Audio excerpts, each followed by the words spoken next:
চিত্রাঙ্কন প্রতিযোগিতা, বৃত্তি পরীক্ষা 2016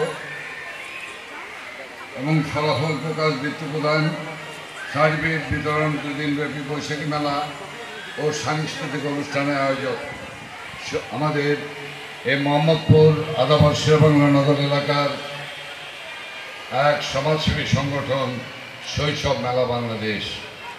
যে শৈশব মেলা বাংলাদেশ একটি অনুকরণীয় প্রতিষ্ঠানে পরিণত হয়েছে, যে কারণেই শৈশব মেলা বাংলাদেশ যখনই আমাদের আমন্ত্রণ জানায় আমরা তখন ছুটে চলে আসি।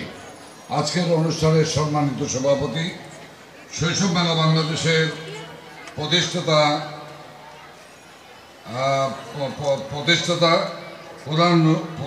সভাপতি,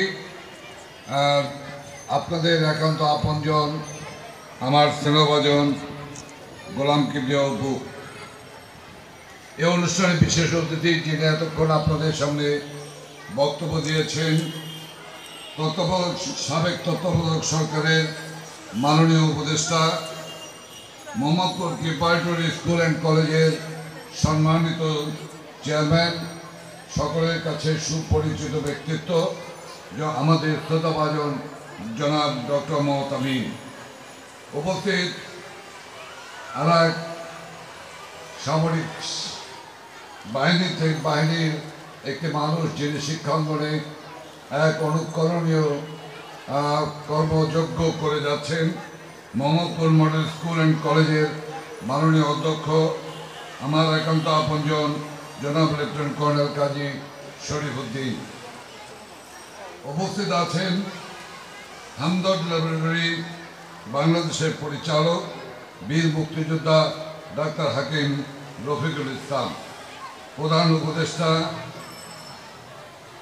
এই শৈশব মেলা বাংলাদেশে আমার বোন ফাহমিদা খানম টুকটুকি সহ এই শৈশব মেলা বাংলাদেশের সম্মানিত কর্মকর্তাবৃন্দ এবং এই শৈশব মেলা বাংলাদেশের আজকের এই আয়োজনে যারা উপস্থিত হয়েছে, সে সকল আমার ছোট্ট ছোট্ট বন্ধুদের, অভিভাবক, সম্মানিত অভিভাবক মণ্ডলী, আমার ছোট্ট বন্ধুরা, এলাকার গণ্যমান্য ব্যক্তিবর্গ, বিভিন্ন শিক্ষা প্রতিষ্ঠানে সম্মানিত প্রধান শিক্ষকবৃন্দ, আসসালামু আলাইকুম।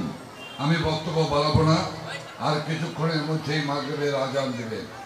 আমি আপনাদের কাছে বলতে এসেছি যে শৈশব মেলা বাংলাদেশ যে আয়োজন করেছে, শৈশব মেলা বাংলাদেশ অপুর নেতৃত্বে যে প্রতিষ্ঠানটি এগিয়ে গিয়েছে, যে প্রতিষ্ঠান আজ বিস্তৃতি লাভ করেছে, এই প্রতিষ্ঠান আজ এক সুনাম অর্জন করে একটি সমাজসেবী প্রতিষ্ঠানই শুধু নয়, শিক্ষায়, সমাজসেবা থেকে শুরু করে এদেশের পরিবেশ ভারসাম্য রক্ষায় যে অবদান রাখছে, আমি আমার অন্তরের অন্তঃস্থল থেকে শৈশব মেলা বাংলাদেশের সকল কর্মকর্তা কর্মচারীকে প্রাণ ঢালার শুভেচ্ছা জানাই, অভিনন্দন জানাই। সমবেত ভাই বন্ধুগণ, শ্রদ্ধেয় মুরব্বীগণ, আমরা আমাদের বক্তব্য দেওয়ার ইচ্ছা থাকলেও আর সময় এবং সুযোগ নেই। আমি শুধু আপনাদেরকে বলতে এসেছি, আজ সমগ্র বাংলাদেশ, আজকে বাংলাদেশের একটি নির্বাচনী এলাকা মোহাম্মদপুর আদাবাদ শেরেবাংলা নগর, এই এলাকাটি একটি শিক্ষা এলাকায় পরিণত হয়েছে। একটি সুন্দর পরিবেশ তৈরি হয়েছে, একটি শান্তিময় পরিবেশ রয়েছে এলাকায়। সে কারণে এলাকার সকল শিক্ষা প্রতিষ্ঠানগুলি সুষ্ঠু শিক্ষায় আজকে ধাবিত হচ্ছে। আমরা চাই এই শৈশব মেলা বাংলাদেশ যে দৃষ্টান্ত স্থাপন করে, যেমনিভাবে সবুজায়ন করার জন্য যে অবদান রাখে, আমাদের তাদেরকে সহযোগিতা করা প্রয়োজন। শিক্ষায় আজকের যে শিশুটিকে যে উৎসাহ দিচ্ছে, যে উদ্দীপনা যোগাচ্ছে, যে অনুপ্রেরণা যোগাচ্ছে, এটি আমাদের কাছেই শুধু নয়, সারা বাংলাদেশের সকল সমাজসেবী সংগঠনের কাছে জন্য এটি একটি অনুকরণীয় একটি প্রতিষ্ঠানে পরিণত হয়েছে। আমরা এই প্রতিষ্ঠানগুলির সাথে এই শিক্ষার্থীদেরকে সংযুক্ত করতে হবে। যে কথা তামিম ভাই বলে গিয়েছেন, কর্নেল শরীফুজ্জামান সাহেব বলে গিয়েছেন যে পুঁথিগত বিদ্যা, আমরা ঢাকার শহর জীবনে এমন একটি পর্যায়ে আমরা এসে পৌঁছেছি যে আমরা অভিভাবকরা শিশুদেরকে মুরগির খোয়ারে ফার্মের মুরগিতে পরিণত করেছি। তাদেরকে ঘর থেকে বের করে নিয়ে যাই, সেই সন্তানটিকে আমরা ব্যাগ বয়ে গিয়ে শিক্ষা প্রতিষ্ঠানে ঢুকাই, শিক্ষালয়ে ঢুকাই, শিক্ষালয় থেকে বের করে আবার ঘরের মধ্যে ঢুকিয়ে দিয়ে একটি খামারে, মুরগির খামারে পরিণত করেছি।